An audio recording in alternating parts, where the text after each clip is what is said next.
Alguém que você dedicou boa parte da sua vida morre. E é algo muito triste. Ainda mais quando essa pessoa é jovem e seus ótimos dias com ela foram com muito atrito e momentos tristes. Porém, ser acusado de assassinar essa pessoa com certeza é uma barra ainda mais pesada. Oi, gente! O Oscar de 2024 foi marcado por muitas novidades que estavam precisando urgente surgir nessa premiação.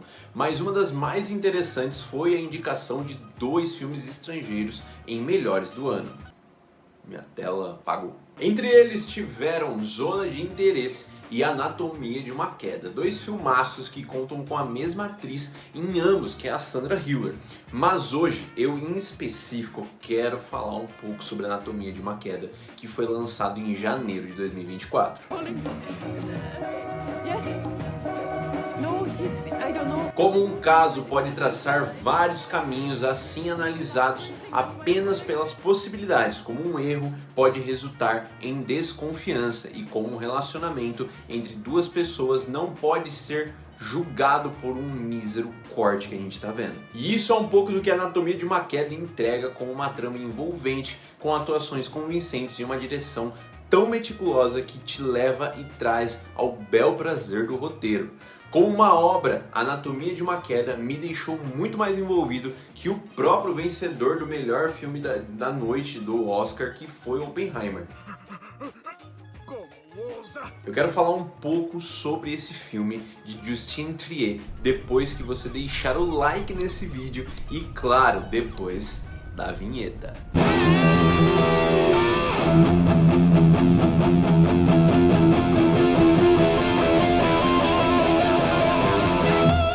Bastante para assistir esse filme, eu só fui assistir ele agora, na semana passada, e cara, eu fiquei abismado por que eu não fui assistir antes desse filme. E claro que ele não podia ter passado pelo Oscar com 0 vitórias, então ele levou para casa, por isso ele levou para casa de melhor roteiro original. The Oscar goes to Anatomy of a Fall.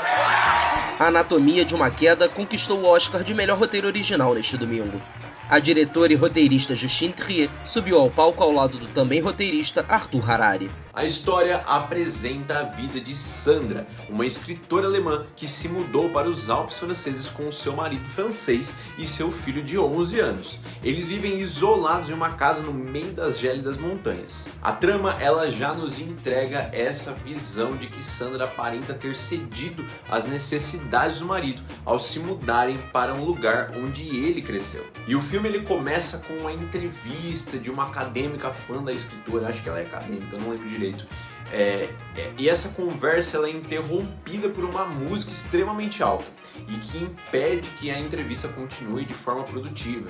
A Sandra ela acaba se despedindo da moça, né? Então a gente é apresentado a mais 2 personagens muito importantes nesse filme, que é o Daniel, o filho do casal, e o próprio cachorro, que é o Snoopy, que a gente, cara, que ator é esse? E ele é muito essencial para a história do filme. Com o passar da história, a gente consegue entender que a Sandra e o marido Samuel estavam passando por problemas no relacionamento, tanto que essa mudança de ir para os Alpes franceses foi por conta desses problemas que o marido estava tendo depressão e tudo mais, e aí estava tendo toda essa intriga ali dentro do relacionamento, toda uma discussão por conta disso. Só que isso de cara a gente não entende, de cara a gente não consegue saber o que está acontecendo de fato. Então, ao retornar de um passeio com o cachorro pelas proximidades da casa, o filho, que tem cegueira quase que completa, é alertado pelo cachorro sobre algo caído ali próximo da casa.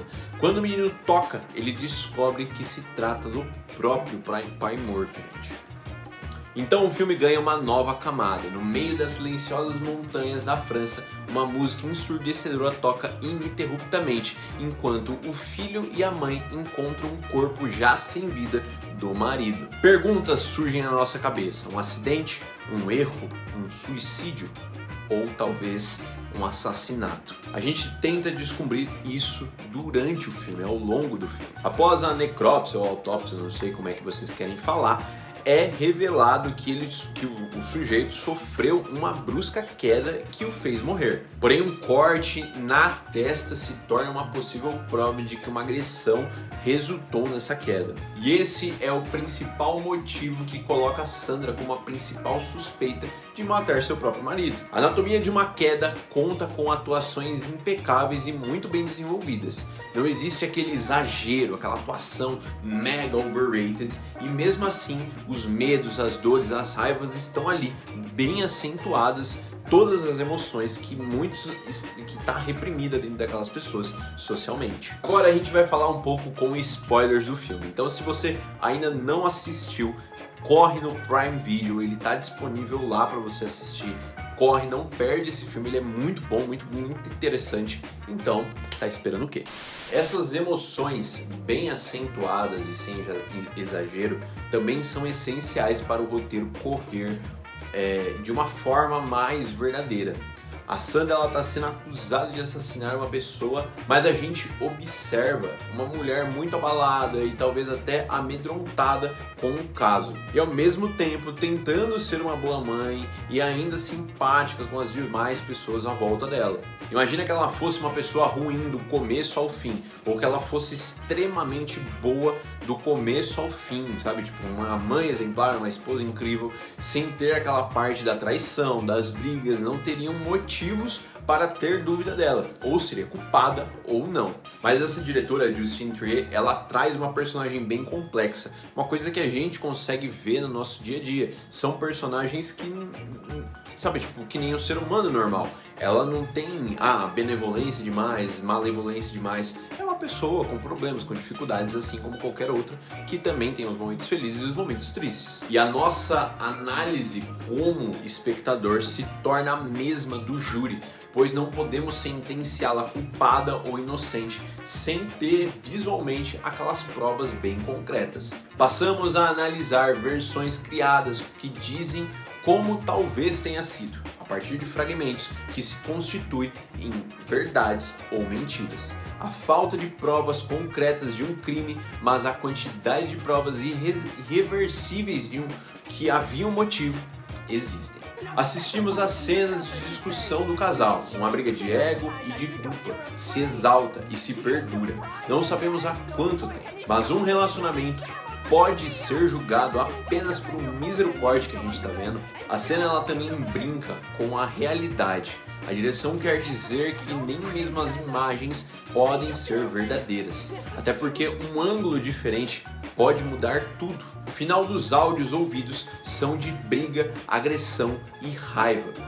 E quando Sandra é questionada, sem nem pensar muito, sua resposta é afirmar que o marido tinha surtos de raiva e que ele se agredia. E se isso é verdade ou não, não temos como saber. De forma muito sutil, a direção coloca pancadas dadas por Samuel, o marido, na mesa, dando a entender que sua forma de externar a raiva era realmente física, ali no começo da conversa. Mas não podemos saber se realmente aqueles sons eram das pancadas na mesa. A dúvida do filho, que nunca ouvia as brigas escalonarem para a agressão, ou as confusões sobre lembranças demonstrarem uma falta de entendimento de como de fato era o relacionamento do casal, partindo da ideia de que o pai até mesmo já tentou o suicídio no passado, a falta de provas e de conclusão torna o caso ainda mais realista. Sandra não pode ser culpada de matar alguém apenas por áudios de uma briga de casal, traição ou até mesmo plágio. E a dúvida fica perdurada no ar: Sandra é culpada ou não? E as respostas são meras boatarias, assim como observamos na internet diariamente. Às vezes sobre um casal famoso, às vezes sobre um caso que ganhou a mídia. No final, a verdade vai morrer com a Sandra e nós, espectadores, apenas podemos especular, já que no filme ela é inocente.